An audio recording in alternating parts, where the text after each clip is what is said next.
கர்த்தருடைய பரிசுத்த நாமத்திற்கு மகிமை உண்டாவதாக.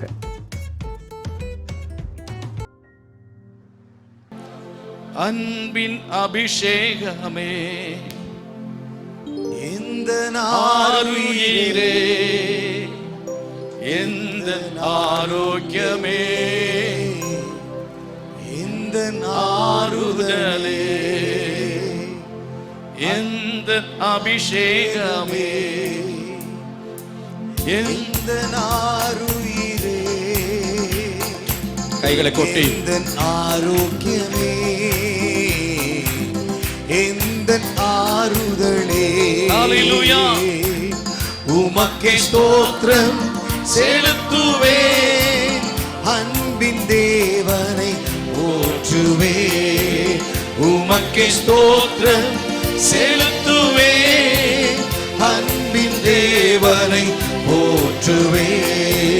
பாலைவனமாயிருந்தாலும் பாழான தேசமாயிருந்தாலும், பாலைவனமாயிருந்தாலும் பாழான தேசமாயிருந்தாலும், அபிஷேகம் வந்தா பயிரிலமாகும், அபிஷேகம் வந்தா பயிரிலமாகும், பாலைவனம் எல்லாம் செழிப்பாகும், பாலைவனம் எல்லாம் செழிப்பாகும். உமக்கே ஸ்தோத்திரம் செலுத்துவே, அன்பின் தேவனை போற்றுவே, உமக்கே ஸ்தோத்திரம் செலுத்துவே, அன்பின் தேவனை போற்றுவே. இருளான பாதையில் நடந்தாலும், இல்லாத சூழ்நிலையாய் இருந்தாலும், இருளான பாதையில் நடந்தாலும், இல்லாத சூழ்நிலையாய் இருந்தாலும், அபிஷேகம் வந்தா வெளிச்சம் ஊதிக்கும், அபிஷேகம் வந்தா வெளிச்சம் ஊதிக்கும், ஆசீர்வாத மழை பெய்யும், ஆசீர்வாத மழை பெய்யும். உமக்கே ஸ்தோத்திரம் செலுத்துவே, கரங்களை கொட்டி சத்தமாய் தேவனை போற்றுவே, உமக்கே ஸ்தோத்திரம் செலுத்துவே, அன்பின் தேவனை போற்றுவே. முடியாத காரியமாயிருந்தாலும், மூழ்கின நிலையில் இருந்தாலும், முடியாத காரியமாயிருந்தாலும், மூழ்கின நிலையில் இருந்தாலும், அபிஷேகம் வந்தா எல்லாமே கூடும், அபிஷேகம் வந்தா எல்லாமே கூடும். என் தலை உயர்த்தி மகிழ்விப்பா, என் தலை உயர்த்தி மகிழ்விப்பா. கரங்களை கொட்டி சத்தமா உமக்கே ஸ்தோத்திரம் செலுத்துவே, அன்பின் தேவனை போற்றுவே, உமக்கே ஸ்தோத்திரம் செலுத்துவே, அன்பின் தேவனை போற்றுவே, உமக்கே ஸ்தோத்திரம் செலுத்துவே, அன்பின் தேவனை போற்றுவே, உமக்கே ஸ்தோத்திரம் செலுத்துவே, அன்பின் தேவனை போற்றுவே, உமக்கே ஸ்தோத்திரம் செலுத்துவே, அன்பின் தேவனை போற்றுவே, உமக்கே ஸ்தோத்திரம் செலுத்துவே, அன்பின் தேவனை போற்றுவே, உமக்கே ஸ்தோத்திரம் செலுத்துவே, அன்பின் தேவனை போற்றுவே, உமக்கே ஸ்தோத்திரம் செலுத்துவே, அன்பின் தேவனை போற்றுவே, உமக்கே ஸ்தோத்திரம் செலுத்துவே, அன்பின் தேவனை போற்றுவே, உமக்கே ஸ்தோத்திரம் செலுத்துவே, அன்பின் தேவனை போற்றுவே, உமக்கே ஸ்தோத்திரம் செலுத்துவே, ஸ்தோத்திரம் அன்பின் தேவனை போற்றுவே, ஸ்தோத்திரம் செலுத்துவேன். அன்பின் தேவனை போற்றுவேன். உமக்கு ஸ்தோத்திரம் செலுத்துவேன். அன்பின் தேவனை போற்றுவேன். உமக்கு ஸ்தோத்திரம் செலுத்துவேன். அன்பின் தேவனை போற்றுவேன். உமக்கு ஸ்தோத்திரம் செலுத்துவேன். ஹல்லேலூயா. அன்பின் தேவனை போற்றுவேன். உமக்கு ஸ்தோத்திரம் செலுத்துவேன். ஹல்லேலூயா, ஹல்லேலூயா, ஹல்லேலூயா.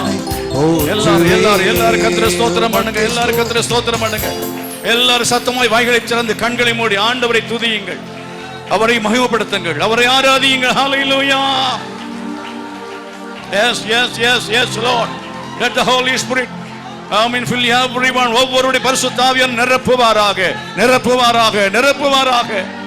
ஹல்லேலூயா, ஹல்லேலூயா, ஹல்லேலூயா, ஹல்லேலூயா. பற்பல பாஷைகளை பேசுகிற வரத்தை, வியாக்கியான வரத்தை, தீர்க்க தரிசன வரங்களை, சுகமாக்குகிற வரத்தை பெற்றுக்கொள்ளுங்கள். ஹல்லேலூயா. ஹல்லேலூயா, ஹல்லேலூயா, ஹல்லேலூயா. ஸ்தோத்திரம். வாசிக்கலாம். The book of Jeremiah chapter 33 verse 3. எரேமியா 33:3. என்னை நோக்கி கூப்பிடு, அப்பொழுது நான் உனக்கு உத்தரவு கொடுத்து நீ அறியாததும் உனக்கு எட்டாததுமான பெரிய காரியங்களை உனக்கு அறிவிப்பேன். பெரிய காரியங்களை அறிவிப்பேன். நீ அறியாததும் எட்டாததுமான பெரிய காரியம். ஒரு நிமிஷம் ஜெபம். நல்ல ஆண்டவரே, இந்த வார்த்தையின் மூலம் எங்களோடு பேசும். இயேசுவின் நாமத்தில் பிதாவே, ஆமென். Call unto me, I will show you, I will answer thee and show thee great and mighty things. அப்படி சொல்லப்பட்டிருக்கிறது. நான் உனக்கு காட்டுவேன் என்று ஆங்கிலத்தில் ஒரு வசனம் அப்படி சொல்லியிருக்கிறேன். அறிவிப்பேன். இப்போ எதை அறிவிப்பார் கர்த்தர் என்கிறது ஒரு முக்கியமான கேள்வி இங்கே இருக்கிறது. தேவன் என்ன செய்கிறாரா? அறியாததும் எட்டாததுமான காரியத்தை அறிவிப்பேன். எது அறியாதது, எது எட்டாதது? எது அறியாத காரியம், எது எட்டாத காரியம்? யாராவது சொல்லுங்க பார்க்கலாம். அறியாததும் எட்டாததுமான காரியத்தை உனக்கு அறிவிப்பேன் சொன்னாரே, எதை அறிவிப்பேன் அல்லது காட்டுவேன்? ஆங்கிலத்தில் ஷோ தி, உனக்கு நான் காட்டுவேன்.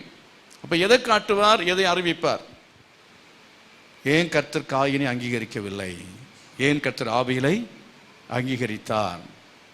அப்ப அந்த விதமாக ஆண்டவர் நம்மை அங்கீகரிக்கக்கூடியதான ஒரு ஆராதனையாய் நம்முடைய ஆராதனை இருக்க வேண்டியது அவசியமாக இருக்கிறது. கர்த்தரை மகிமைப்படுத்துவோம். ஹல்லேலூயா. ஏன்னா அந்த காயின், இந்த ஆபேல் இந்த காயினும் ரெண்டு பேரும் ரெண்டு தொழில் செய்கிறவங்க. சில டைம் தொழிலில் போட்டி வந்துடும் பாருங்க.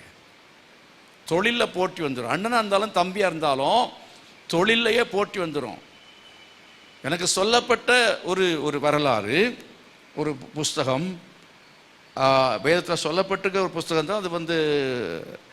அது இப்போ பைபிளோட சேர்க்கப்படாத ஒரு புஸ்தகம். சேர்க்கப்படவில்லை, அது லாஸ்ட் புக்கு அது என்று சொல்லி அதில் எழுதப்பட்டது 100% அது உண்மை இல்லை என்பது பைபிள் 66 புஸ்தகம் வெளியே சொல்லும்போது நான் சொல்ல முடியாது. ஆனாலும் அதில் கொடுத்திருக்கிறதன் படி என்னவென்று சொன்னால், நான் வாசித்த ஞாபகம் இருக்கிறது. இவனுடைய ஆடு அவனுடைய நிலத்தில் போய் விவசாயத்தில் கொஞ்சம் ஏதோ கடிச்சு நாசம் பண்ணிவிட்டது.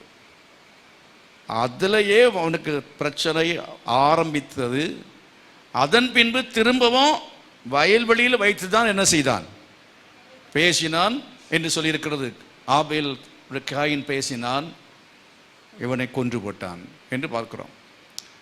அதனுடைய தேவனுடைய சமூகத்துக்கு காணிக்கை கொண்டு வந்தவன், ஆராதிக்க வந்ததான இந்த ஆபேல், இந்த காணிக்கை, இந்த காயின், ரெண்டு பேரும் வருகிற சமயத்தில் ரெண்டு பேரும் காணிக்கை செலுத்துறாங்க.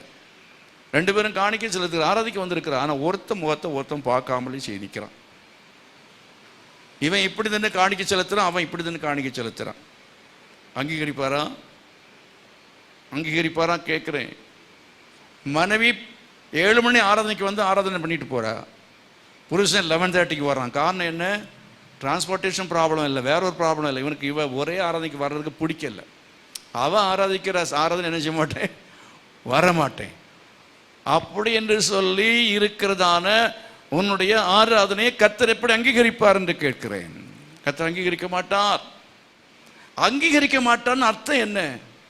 அங்கீகரிக்க மாட்டார் என்றால், உன் ஆராதனை அங்கீகரிக்கவில்லை என்றால் கர்த்தர் உன்னுடைய ரட்சிப்பை, மீட்பை அங்கீகரிக்கவில்லை என்று அர்த்தம். மீட்பை அங்கீகரிக்கவில்லை. ஆராதனுடைய அடிப்படை நோக்கம் என்ன? ஏன் ஆராதனைக்கு வருகிறோம் என்று உங்களுக்கு தெரிகிறதா? ஆராதனை அர்த்தம் என்ன? ஏன் ஆராதனை? ஆராதனையில் பிரதானமானது பலி. பலி, அந்த பலியும் இரத்தம் உள்ள பலியா இருக்கணும். இரத்தத்தை, அதுதான் என்னன்னா சர்வாங்க தகன பலி. லேவியராகமத்தில் முதல்ல சொல்லியிருக்கிற பலிக்கு பேர் என்ன? சர்வாங்க தகன பலி. போஜன பலியெல்லாம் அப்புறம். போஜன பலியை பற்றி அல்ல, இந்த சர்வாங்க தகன பலி, பாவ நிவாரண பலி, குற்ற நிவாரண பலி என்றெல்லாம் சொல்லப்பட்டிருக்கிறது. இந்த பலிகளோடு சம்பந்தப்பட்டதுதான் ஆராதனை. ஆபேல் அந்த பலியை கொண்டு வந்து ஆராதனை செய்கிறான். இந்த பலியை கொண்டு வந்து அவன் ஆராதனை செய்கிறான். அர்த்தம் என்ன? அப்பா சொல்லி கொடுத்தாரு. நான் ஒரு சைட்டை நான் கொஞ்சம் படித்தேன். நான் நேரத்தை கொஞ்ச நேரம் பார்த்தேன். அதில் ஆதாம் பொய்யே, ஏதேன் தோட்டமெல்லாம் பொய்யே, சிருஷ்டிப்புங்கிறதெல்லாம் பொய்யே, இதெல்லாம் வந்து பழங்குடி, அதோ ஒரு யூத பழங்குடியினர் உண்டாக்கின ஒரு கட்டுக்கதை. அதை ஒரு விஷயத்தை அவன் சொன்னதை நான் ஏற்றுக்கிறேன். இது ஒரு பழங்குடியினர் உண்டாக்கினதான சரித்திரம். ஆமென். பழங்குடியினர் எல்லாத்துக்கும் மூத்த குடி தானே பழங்குடியினர், எல்லாத்துக்கும் மூத்த. அந்த குடி எது? ஆதாமுடைய அந்த அந்த பழங்குடி. ஆதாம் என்ன செய்தான்? சொல்லி கொடுத்தான் பலியை பற்றி. ஆதாமுக்கு எப்படி தெரியும்? கர்த்தர் பலி செலுத்தினார். ஆதாமை நிறுத்தி பலியை செலுத்தி, உன் பாவத்தை மன்னிக்கிறப்பா, உன் அக்கிரமத்தை மன்னிக்கிறேன், நான் நீதி உள்ளவர் ஆகையினாலே நான் என்ன செய்ய, உன்னை நான் தண்டிக்காமல் இருக்க முடியாது, சாகவே சாவா என்று சொன்னேன், ஆனால் நான் அப்படி உன்னை கொல்ல விரும்பவில்லை, அன்புள்ள தெய்வமா இருக்கிறேன், என்னுடைய திட்டத்தை, என்னுடைய நோக்கத்தை நான் நிறைவேற்ற வேண்டும் என்று விரும்புகிறேன். என்ன நோக்கம், என்ன திட்டம்? மனுஷரை படைத்து மனுஷர் எல்லாரையும் பரலோகத்துக்கு கொண்டு போகணும், மனுஷர் எல்லாரையும் அவருடைய பிள்ளைகள் ஆக்கி தெய்வ பக்தி உள்ளவர்களாக அவர்களை ஆண்டவர் அவர்களை ஆக்கி தெய்வ பக்தி உள்ள சந்ததியே அவர்கள் பெறச் செய்து அவர்களை பரலோகத்தில் கொண்டு போய் சேர்க்கணும். அதற்காக அந்த பெரிய நோக்கம், திட்டம். இதை சாத்தான் அவன் அறிந்து அவன் அதை குலைத்து போடும்படியாகத்தான் அவன் வஞ்சனை செய்து உங்களுக்குள்ளே பிரவேசித்தான். நீங்கள் மாம்சத்தில் இருக்கிறபடினாலே பாவம் செய்யக்கூடியவர்கள், ஆனால் உங்கள் பாவங்களை மன்னிக்கிற அன்புள்ள தெய்வமாக நான் இருக்கிறேன் என்று சொல்லி ஆண்டவராய் இயேசு கிறிஸ்து ஆதாமுக்கு முன்னே, ஆதாமுக்கும் ஏவாளுக்கும் வெளிப்பட்டு அவர்களுக்கு அவருடைய அன்பை வெளிப்படுத்தியது அன்பின் சுவிசேஷம், கிருபையின் சுவிசேஷத்தை, கிருபையை பற்றி சொன்னார். அவருடைய அன்பை வெளிப்படுத்தி, அவருடைய கிருபையை வெளிப்படுத்தி, அவருடைய இரக்கத்தை வெளிப்படுத்தி அவர் என்ன செய்தார்னு சொன்னால், நீ தண்டிக்க மாட்டேன், அந்த தண்டனையை நான் ஏற்றுக்கொள்கிறேன் என்று சொல்லி தன்னுடைய குமாரனை பற்றிய வாக்கு தத்தத்தை அவர் 3ஆம் அதிகாரத்திலேயே கொடுத்தார். கரங்களை வைத்து கர்த்தரை மகிமைப்படுத்துவோம். ஸ்திரீயின் வித்து சர்ப்பத்தின் தலையை நசுக்கும் என்று சொல்லி எப்போ சொல்லப்பட்டது? பழைய ஏற்பாட்டில் சொல்லப்பட்டது, 2000 வருஷத்துக்கு முன்னால் சொல்லப்பட்டது. முதல்ல அந்த ஆதியாகமத்தின் புஸ்தகம் எப்போ இருந்து இருக்கிறது? ஸ்திரீயின் வித்தாக எப்பொழுது இயேசு பிறந்தார்?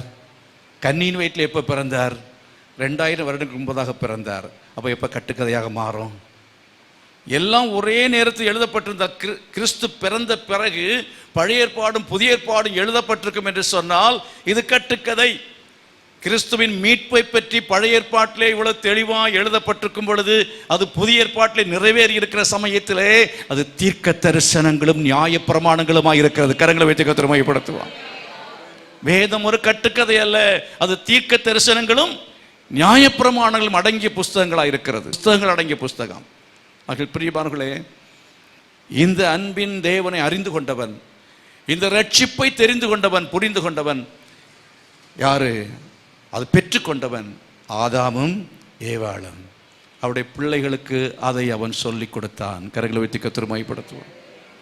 ஆராதனை என்பது எப்படி என்றால், ஆதாம் எப்படி ஆராதித்தான், அவனுடைய பிள்ளைகள் ஆராதனை செய்தார்கள் என்றால், காணிக்கை கொண்டு வந்தாங்கன்னா அதை பழக்கப்படுத்தினது யாரு சொல்லுங்க? ஆதாம். இல்லை சந்தேகம் இருக்கா? ஒருத்தருக்கு சந்தேகம் இல்லையே. அவனுக்கு தெரிந்து கொண்டது எப்படி? ஆதாமும் ஏவாளும் தாயும் தகப்பனும் சொல்லிக் கொடுக்காமல் பிள்ளைகளுக்கு அது தெரிந்திருக்க வாய்ப்பே இல்லை. ஆகையால் பிரியமானவர்களே, உங்க பிள்ளைகளுக்கு நீங்கள் என்ன கற்றுக் கொடுக்கிறீர்களோ, எப்படி கற்றுக் கொடுக்கிறீர்களோ அதை பொறுத்துத்தான் அவர்கள் ஆராதனை செய்வார்கள். ஆராதனை மிக முக்கியமான விஷயம். அது நீங்கள் அறிந்த தேவனை உங்க பிள்ளைகளுக்கு நீங்க என்ன செய்ய வேண்டும்? அறிவிக்க வேண்டும். நீங்கள் புரிந்த ஆராதனையை நீங்கள் பிள்ளைகளுக்கு புரிய வைக்க வேண்டும். ஆபேல் உண்மையாக ரட்சிப்பை பெற்று உண்மையாய் கர்த்தரை ஆராதிக்கிறவன். கர்த்தரை ஆராதிக்கிற ஆவியோடும் உண்மையோடும் ஆராதிக்க வேண்டும் என்று சொன்னார். பாருங்க, அப்படி ஆராதிக்கிறவன், அதை கற்றுக்கொண்டவன் ஆபேல்.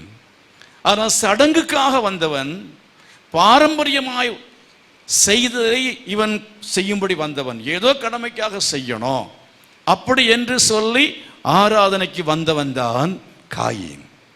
ரெண்டு பேருடைய ஆராதனையில் வித்தியாசம் உண்டு.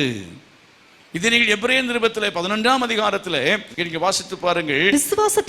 விசுவாசத்தினாலே ஆபேல் காயினுடைய பலியிலும் மேன்மையான பலியை தேவனுக்கு செலுத்தினான். அதனாலே அவன் நீதிமான் என்று சாட்சி பெற்றான். அவனுடைய காணிக்கைகளை குறித்து தேவனே சாட்சி கொடுத்தார். அப்போ ஆபேல் அவன் மேன்மையான பலியை செலுத்தினான். யாருடைய பலியை பார்க்கலும் மேன்மையான பலி? காயினுடைய பலியை பார்க்கலும் மேன்மையான பலியை செலுத்தினான். அவன் ஆட்டை கொண்டு வந்தான். இவன் என்ன செய்தானா? தங்களுடைய நிலத்தில் விளைந்த காய்களை கொண்டு வந்தான். காணிக்க போட வந்தான். உன் காணிக்க ஆண்டவருக்கு தேவையில்லை, உன் காணிக்க ஆண்டவர் தேவையில்லை. நான் போன்றது காணிக்க போட்டாதான் அந்த பாஸ்டர் சாப்பிடுவாரு. நோ, நான் பாஸ்டரோட சேர்ந்து ஊழியம் செய்தாதான் அந்த ஊழியம் நடக்கும். No, never. நாங்க பாட்டு நடத்தினா தான் பாட்டு. No, never.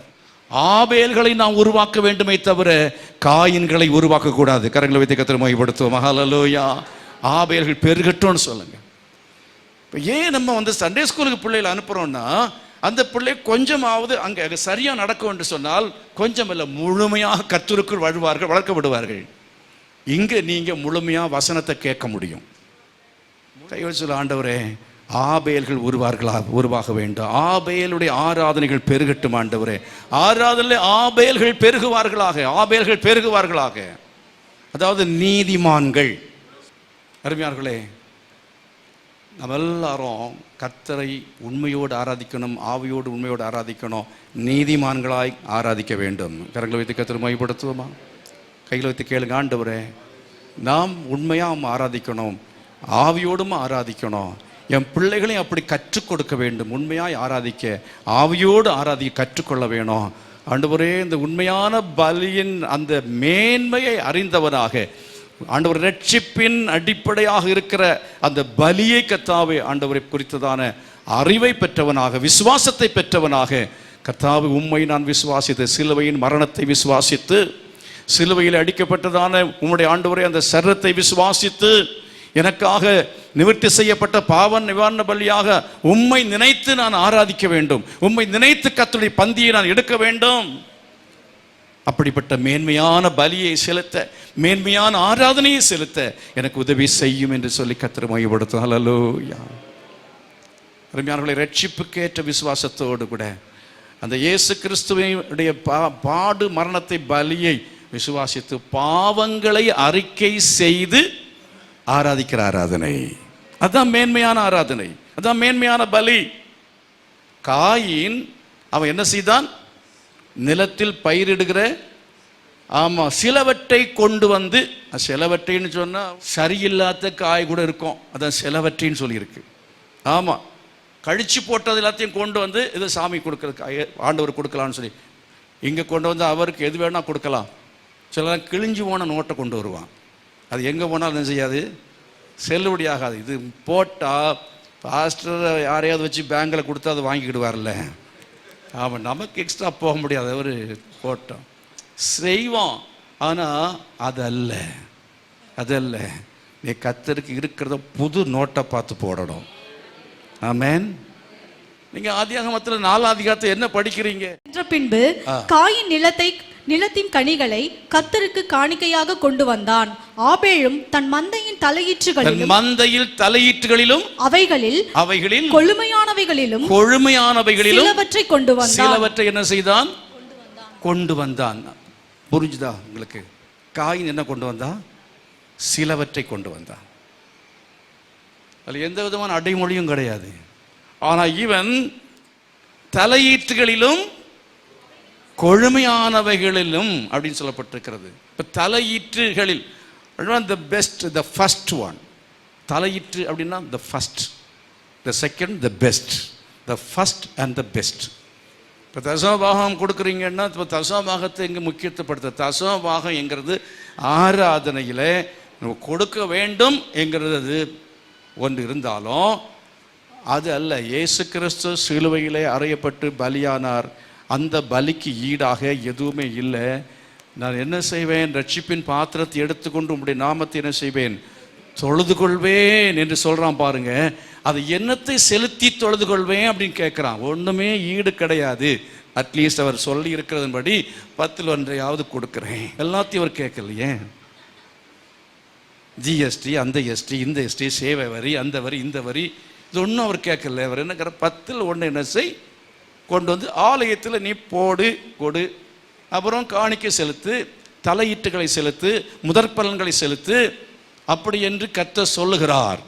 என்று சொல்லும்போது எதை நினைத்து செலுத்த வேண்டும் என்று சொன்னால், என்னை ரட்சித்த தெய்வம், என் பெயரை பரலோகத்தில் எழுதியிருக்கிற தெய்வம், எனக்கு பரலோகத்தை கொடுக்க போகிற தெய்வம், அந்த மீட்பை நான் நிலைநிறுத்திக் கொள்வதற்காக, அந்த ரட்சிப்பை நிலைநிறுத்திக் கொள்வதற்காக நான் இனி மாட்டையோ ஆட்டையோ கொண்டு வந்து பலி செலுத்த வேண்டிய அவசியம் இல்லை. நான் அவர் செலுத்தின பலிக்கு பதிலாக அந்த பலியை நினைத்து அதற்கான ஒரு கிரயத்தை, பலியை நான் என்ன செய்கிறேன்? செலுத்துகிறேன் என்று சொல்லி நாம் செலுத்துகிறது தான் அந்த தசமபாகமானாலும் காணிக்கையானாலும் அந்த ஃபஸ்ட்டை செலுத்தணும், அந்த பெஸ்ட்டை செலுத்தணும். அதில் கொஞ்சம் கூட உண்மை கேடு இருக்கவே கூடாது. ஆவியோடும் உண்மையோடு செலுத்த வேண்டும் சொல்லப்பட்டு, ஆவியோடுன்னு சொன்ன அந்த அந்த ஸ்பிரிட் இருக்கணும். என்ன ஸ்பிரிட்டு? எமோஷன் அல்ல. வேதத்தின் வசனத்தை கருத்தோடு ஆராதிக்க வேண்டும், உண்மையோடு ஆராதிக்க வேண்டும், கருத்தை உணர்ந்து ஆராதிக்க வேண்டும். வேதத்தை படிக்கும் பொழுதும் சும்மா கடகடன்னு வாசிக்கிறது, கருத்தை உணர்ந்து என்ன செய்ய வேண்டும்? வாசிக்க வேண்டும். ஆராதனை நடத்துகிற சமயத்தில் கருத்தோடு நடத்த வேண்டும். ஒவ்வொன்றும் அர்த்தம் இருக்கணும். நான் செய்கிறேன் அப்படிங்கிறது அல்ல. நாம் ஆவியோடும் உண்மையோடும் கருத்தோடும் ஆண்டவரை என்ன செய்ய வேண்டும்? ஆராதிக்க வேண்டியது அவசியமாக இருக்கிறது. அருமையானவர்களே, ஆதாம் குடும்பமாக கர்த்தருக்கு ஆராதனை செய்தான். 2வது ஆபேல், அவன் நீதிமானாக மாறி கர்த்தருக்கு ஆராதனை செய்தான். தன்னை நீதிமானாக மாற்றிக்கொண்டு அவன் கர்த்தருக்கு ஆராதனை செய்தான். இனி 3வது ஒரு நபரை பற்றி சொல்வதற்கு நேரம் இல்லை. ஆகவே சீக்கிரமாக அதை நான் ஒரு வார்த்தையை சொல்லி நான் கடந்து போகிறேன். இன்னும் ஒன்றை நாம் அதில் புரிந்து கொள்ள வேண்டும். 4ஆம் அதிகாரம் 1ஆம் வசனத்தில் ஏவாள் எப்படி ஆராதித்தான்னு சொல்லப்பட்டு, ஏவாளுடைய ஆராதனை பாருங்க. கர்த்தரால் ஒரு குமாரனை பெற்றேன் என்று சொல்லி அவனுக்கு காயின் என்று பெயரிட்டான்னு சொல்லப்பட்டு, அப்படி என்று சொன்ன அவருடைய இருதயத்தினுடைய அந்த எண்ணத்தை பாருங்க. அவள் எப்படிப்பட்டவளாக இருந்தால், நன்றி உள்ளவளாக கர்த்தர் எனக்கு கொடுத்தார். ஆமென். கர்த்தரால் பெற்றேன். எத்தனை பேர் ஆராதனைக்கு வரும்பொழுது நீங்கள் சொல்கிறீங்க, கர்த்தரால் இந்த நாளை பெற்றேன், இந்த ஆண்டை பெற்றேன், என் சுதந்திரங்களை பெற்றேன், என் வேலை பெற்றேன், என் ஆரோக்கியத்தை பெற்றேன் அப்படின்னு சொல்லி ஆராதிக்கிறது தான் ஆராதனை. ஆண்டவர் என்ன கொடுத்தார் அப்படின்னு கேள்வி கேட்கிற இடம் அல்ல ஆராதனை. ஆண்டவர் கொடுத்ததான நன்மைகளை நினைத்து கர்த்தர் கொடுத்தார் என்று சொல்லி அவரை ஆராதனை செய்ய வேண்டும். யோபு எப்படி ஆராதித்தான் தெரியுமா? கர்த்தர் கொடுத்தார், கர்த்தர் எடுத்தார் என்று சொல்லி ஆராதித்தான். கொடுத்தாலும் ஆராதிப்பேன், எடுத்தாலும் ஆராதிப்பேன். வேலை கிடைத்தாலும் ஆராதனை, வேலை இல்லை என்றாலும் ஆராதனை, பிள்ளை கொடுத்தாலும் பிள்ளை இல்லை என்றாலும் ஆராதனை, திருமணம் நடந்தாலும் ஆராதனை செய்வேன், நடக்கவில்லை என்றாலும் ஆராதனை செய்ய. இந்த உலகத்தின் வாழ்வுக்காக அல்ல நாம் அந்த கர்த்தரை ஆராதனை செய்வது. அந்த கர்த்தரை ஆராதனை செய்ய வேண்டியது பரலோகத்துக்கு செல்ல வேண்டும். பரலோகத்துக்கு செல்ல வேண்டும், நரகத்துக்கு செல்லக்கூடாது. அந்த மீட்புக்காக தான் நாம் ஆராதனை செய்ய வந்திருக்கிறோம். இதை உணர்ந்து நாம் செய்ய வேண்டியது அவசியமாக இருக்கிறது. அதுக்கு பிறகு யாரை பற்றி பார்க்க, ஏனோக்கை பற்றி பார்க்கிறோம். அதாவது பிரியமானவனாக, பிரியமான ஆராதனை செய்யணும். பிரியமானவனாக நாம் இருந்து ஆராதனை செய்யணும், பிரியமான ஆராதனை செய்யணும். ஆண்டவர் சமூகத்துக்கு வரும்பொழுது கர்த்தர் சாட்சி கொடுக்கும், எனக்கு பிரியமானவன். ஆமென். விசுவாசம் இல்லாமல் ஒருவனும் தேவனுக்கு பிரியமாக இருக்க முடியாது. தேவ சமூகத்தில் அவரை பிரியப்படுத்துகிற ஒரு விஷயம் உண்டு, அது விசுவாசம். ஆண்டவர் மேலே விசுவாசம் வைத்து அவரை ஆராதிக்க வேண்டும். இன்னும் எப்படியெல்லாம் அவரை பிரியப்படுத்தலாம் என்று வாழ்நாள் முழுவதும் அல்லாவிட்ட வாரம் முழுவதும் பிரியமாய் ஜீவித்து விட்டு தேவ சமூகத்தில் வந்து நம்ம நிற்போம் என்றால் கர்த்தர் சாட்சி கொடுப்பார். ஆமென். இவனுக்கு பிரியமான சாட்சி கொடுப்பார். கடைசியில் அவர் வருகையிலே, என் பிரியமே, என் ரூபவதியே, நீ எழுந்து பறந்து வா என்று சொல்லுவார். அவருடைய வருகைக்காக ஆயத்தமாக வேண்டும் என்றால் நாம் அவருக்கு பிரியமானவைகளை செய்து பிரியமானவர்களாக ஜீவிக்கணும். பிரியமானவர்களாய் ஜீவித்து அவருக்கு நாம் ஆராதனை செய்ய வேண்டியது அவசியமாக இருக்கிறது. ஆஃபீஸரை பிரியப்படுத்தினதுனால ஆராதனைக்கு வர முடியவில்லை. வேலை போனாலும் பரவாயில்ல, ஆஃபீஸர் கோவிச்சிட்டாலும் பரவாயில்ல, என் புருஷன் கோவப்பட்டாலும் கூட பரவாயில்ல, ஆராதனைக்கு வருவேன். போட்டால் 2 அடி போடுவார், அவ்வளோதானே, அதுக்கு மேலே கொன்று போடுவார், அவ்வளோதானே, அவரை கொன்று போட்டாலும் அவர் மேல் நம்பிக்கையாக இருப்பேன் என்று யோபு ஆராதித்தான் பாருங்கள். அப்படிப்பட்ட ஒரு ஆராதனை வீரர்களாய் நாம் இருக்க வேண்டும். இன்னும் 2 விஷயம். நோவா எபிரேயர் 11 சொல்லி இருக்கிறது, பயபக்தியுடன் அவன் கர்த்தருக்கு ஆராதனை செய்தான். பயபக்தியுடன் உள்ளவன். அவன் பலி செலுத்தும் பொழுதும் சரி, அவன் அந்த பேழையை கட்டும் பொழுதும் சரி, அவன் பயபக்தியோடு காரியங்களை செய்கிறவனாய் இருந்தான். ஒரு இஞ்சி மாறிடக்கூடாதுன்னு பார்த்து கவனமாக செஞ்சான். என்ன அளவு சொன்னாரோ அந்த அளவை விட்டு அவன் தச்சு வேலை செய்கிறவன் ஆசாரின்னு சொல்கிறான், இது எங்களுக்கு இப்படி தெரியாது, நாங்கள் கொஞ்சம் இப்படி தான் பண்ணுவோம். என்ன சொன்னான் இவன்? ஆண்டவருக்கு அது பிடிக்காது, அவர் இப்படித்தான் செய்யும்படி சொல்லி இருக்கிறார், ஆக இப்படி செய் என்று அதை சண்டை போட்டுட்டு போனவன் அத்தனை பேரும் சொல்லிட்டு ஒருத்தனும் உள்ளுக்கு வரவே இல்லை. வேலையை செய்தான். ஆகவே அருமையார்களே, ஊழியம் செய்யலாம், ஆனால் ஊழியம் செய்தாலும் கர்த்தர் எப்படி சொல்லுகிறாரோ அவருக்கு பிரியமானவைகளை மட்டும்தான் செய்யணும். அவர் அளந்து கொடுத்த நூல் படி போட்டு கர்த்தருடைய ஊழியத்தை செய்யணும். அப்படி இல்லைன்னா அந்த கப்பல் மூழ்கி போகும், அது நியாய தீர்ப்பில் நிற்கவே நிற்காது. கடைசியாக சொல்கிறேன், நோவா 2 பேதுரு 2:5 சொல்லி இருக்கிறது, அவன் பிரசங்கம் பண்ணினான். ஆமென். என்னைக்குமே ஸ்தோத்திரம் ஸ்தோத்திரம் சொல்லிக்கிட்டே போகக்கூடாது.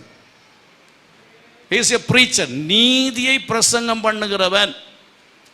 ஞாயிற்றுக்கிழமை இங்கே வந்து ஆராதனை பண்ணுகிற நீங்களும் நானும் மற்ற நாட்கள் என்ன செய்யணும்? வெளியில் போய் பிரசங்கம் பண்ணணும். வெளியில் போய் பிரசங்கம் பண்ணணும். வீட்டுக்குள்ளே பண்ணுறது வேற.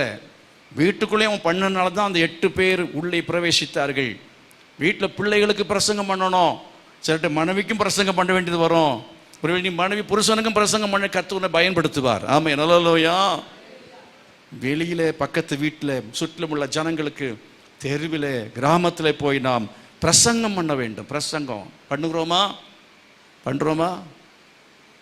அப்படிப்பட்ட நிலையிலே வளர்ந்தவர்களாகி, அப்படி போய் வெளியிலனா வாரம் முழுசும் பிரசங்கம் பண்ணுறோம், ஊழியம் செய்கிறோம், ஜெபக்குழு நடத்துகிறோம், ஏதோ ஒன்றை பண்ணுகிறோம், ஊழியத்தில் பங்கு பெற்றவர்களாக, வாலண்டியர் வேலை செய்தவர்களாக, பல காரியங்களை செய்தவர்களாக வாரமெல்லாம் உழைக்கிறோம், பிரசங்கம் பண்ணுகிறோம், ஊழியம் செய்கிறோம். ஞாயிற்றுக்கிழமையில் வந்து கர்த்தரை ஆராதிக்கும் பொழுது கர்த்தர் நம்மை குறித்தவர் சாட்சி கொடுப்பார். கர்த்தருடைய கண்களில் நோவாவுக்கு கிருபை கிடைத்தது போல உங்களுக்கும் கிருபை கிடைக்கும். இந்த உலகம் அழியும், ஆனால் கர்த்தர் உங்களை காப்பாற்றுவார். இந்த உலகம் அழியும், ஆனால் உங்கள் சந்ததியை கர்த்தர் காப்பாற்றுவார். கரங்களை கொட்டி கர்த்தரை மையப்படுத்த ஹல்லேலூயா. எத்தனை பேருக்கு அவரை நோக்கி நீங்கள் உண்மையாய் கூப்பிட போறீங்க? உண்மையாய் அவரை கூப்பிடுற யாவருக்கும் அவர் எப்படி இருக்கிறாரா? இப்போ கால் அண்ட் டு மீ அப்படின்ற அர்த்தம் என்ன தெரியுமா? ஆராதனை செய்யுங்கள். ஆராதனையில் பல பாகங்கள் உண்டு. ஆராதனையில் ஜெபம் ஒரு பங்கு, காணிக்கை என்பது ஒரு பங்கு, சாட்சி என்பது ஒரு பங்கு, அதே போல் ஆராதனை பாடல் என்பது பங்கு. சங்கீதக்காரனுடைய பாடல் எல்லாத்தையுமே சில சபைகளில் பல வேறு இடங்களில் பாடலாய்த்தான் பாடுவார், வாசிக்க மாட்டார்கள். பாடல் என்பது ஒரு பங்கு. ஆகவே பிரசங்கம் என்பது பங்கு. இதெல்லாம் இருக்க வேண்டும். ஆகவே கர்த்தரை அவ்விதமாய் சரியாய் தொழுது கொண்டால் கர்த்தர் என்ன செய்வார்? அவர் அறியாததும் எட்டாததுமான பெரிய காரியங்களை அறிவிப்பார். பெரிய காரியம் என்ன தெரியுமா? அறியாத எட்டாததுமான பெரிய காரியம் கர்த்தரை பற்றிய காரியம், கர்த்தருடைய நாமம். ஆமென், அல்லேலூயா. கர்த்தருடைய நாமம், the name of God. என்ன சொல்றாங்க? கர்த்தர், கர்த்தருடைய வல்லமை, அவருடைய கிருபை, அறியாததும் எட்டாததுமான அவருடையவைகள், அவருடைய தெய்வத்துவத்தின் அந்த காரியங்கள் எல்லாவற்றையும் கர்த்தர், அதுதான் அறியாததும் எட்டாததுமான காரியம் உங்களுக்கு கர்த்தர் காட்டுவார், உங்களுக்கு அறிவிப்பார். எல்லாரும் எழுப்பி நிற்போமா?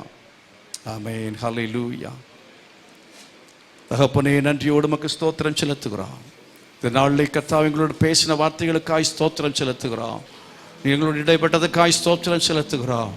தகப்பனே, ஆபேலை போல நாங்கள் நீதிமான்களாக ஜீவித்து ஒருவேளை மரிக்க வேண்டியது வந்தாலும், இரத்த சாட்சியை மரிக்க வேண்டியது வந்தாலும் அதுக்கு நாங்கள் ஆயத்தமாக இருக்க வேண்டும் ஆண்டவரே. அப்படிப்பட்ட ஒரு வைராக்கியமான கிறிஸ்தவனாக, வைராக்கியமான கிறிஸ்தவளாக ஒவ்வொருவரை மாற்றும்படியாய் நாங்கள் செபிக்கிறோம். ஓ, ஏனோக்கை போல உமக்கு பிரியமான மக்கள், பிரியமான மகன் என்று சாட்சி பெற்று வந்து உம்மை ஆராதிக்கிறவர்களாக கர்த்தர் மாற்றும்படியாய் செபிக்கிறோம். அந்த ஆதாமை போல குடும்பமாக ஆண்டவரே, குடும்பமாக உம்மை ஆராதிக்கணும், குடும்பமாக சேவிக்க வேண்டும். அநேக ஊழியர்கள், அநேக விசுவாசிகள் தங்களுடைய வாழ்க்கையில குடும்பமாக உம்மை சேவிக்காதபடிக்கு கைகளுக்கு கேளுங்க ஆண்டவரே. ஒவ்வொரு ஆராதனையும் வந்து ஊழியம் செய்ய நல்லா கை வைத்துக்கிறாங்க கர்த்தர். அப்படியா குடும்பமாக ஆண்டவரே, அநேக விசுவாசிகள் குடும்பமாக வந்து ஆராதனைக்கு வர்றதில்லை, குடும்பம் ஆராதனைக்கு வருகிறது இல்லை. குடும்பமாக எங்கள் சபையில் விசுவாசிகளாக இருந்தாலும் ஊழியர்களாக இருந்தாலும் குடும்பமாக வந்து ஆராதிக்கணும். சிலர் பிள்ளைகளோடு கூட வருகிறது இல்லை. ஆண்டவரே, எங்கள் பிள்ளைகளையும் நாங்கள் அழைச்சிட்டு வரணும் ஆண்டவரே. எங்கள் சந்ததி காயின் சந்ததியை மாறிவிடக்கூடாது. எங்களுடைய சந்ததி லோத்தின் மனைவியுடைய சந்ததியை மாறிவிடக்கூடாது. கர்த்தாவே, கிருபை பாராட்டுங்கள் சொல்லி கேளுங்க. கர்த்தர் உதவி செய்யட்டும், கர்த்தர் உதவி செய்யட்டும். ஓ ஹல்லேலூயா, தேங்க் யூ ஜீசஸ். இப்படி செய்ய போகிறதுக்காக உமக்கு நன்றி செலுத்துகிறோம் ஆண்டவரே. எங்களை ஒப்புக் கொடுக்கிறோம், எங்களை ஒப்புக் கொடுக்கிறோம் இயேசுவின் நாமத்தில் பிதாவே, ஆமென், ஆமென். நம்முடைய கர்த்தராய் இருக்கிற இயேசு கிறிஸ்துவின் கிருபையும் பிதாவாகிய தேவனுடைய அன்பும் பரிசுத்த ஆவியானுடைய அந்யோன்யமும் சமாதான பாதுகாவலும் நம் அனைவரோடு சகல பரிசுத்தவான்களோடு கூட இன்றும் என்றைக்கும் நிலைத்திருப்பதாக. ஆமென். கர்த்தர் கொடுத்த வார்த்தைகளை கரங்களை கொட்டி கர்த்தருக்கு நன்றி செலுத்துவோமா? ஆமென். கர்த்தருக்கு நன்றி செலுத்துவோம். God bless you. கர்த்தர் எல்லாரையும் ஆசீர்வதிப்பாரார்.